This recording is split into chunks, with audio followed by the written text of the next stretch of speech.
America వెళ్ళినప్పుడు new జెర్సీలో వీరింట్లోనే దాదాపు 1 రోజులు నన్ను తిప్పుతారు. మరి నన్ను ఎంతగానో ప్రేమగా చూసుకుంటారు. మరి అన్ని చర్చెస్ నన్ను డ్రైవ్ చేసి తీసుకెళ్తూ ఉంటారు. అంకుల్ ఆంటీ కూడా they are a great blessing. చిన్న రెస్పాన్స్ వారు ఇస్తారు. అనిల్, దయచేసి అందరూ కూర్చుందాం. అనిల్ నిజంగా నా కుమారుడే. మా ఇంటికి వచ్చినప్పుడు Anand, I'm sorry, old age అండి, అందుకనే మిస్ప్రొనౌన్షన్ ఆఫ్ నేమ్స్.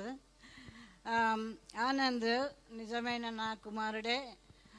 న్యూ జెర్సీకి వచ్చినప్పుడు ఎల్లప్పుడు కూడా ఉపవాస ప్రార్థనలు చేసి నా ఇంట్లో, మరి ముఖ్యంగా నా కుమారుడు తప్పులు చేసినప్పుడు ఆనంద్ నా కోసం నీవు ప్రార్థన చేయు అంటే ఆనంద్ కాదనకుండా హంబుల్గా నా కుమారుడు 16 years ఉన్నప్పుడు చాలా బాధలో ఉండిండు.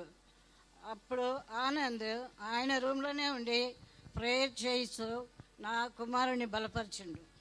అదేగాక ఇంకా ఈయన చేసిన సేవలు అందరూ కూడా అమెరికాలో చాలా ఇష్టపడ్డారు.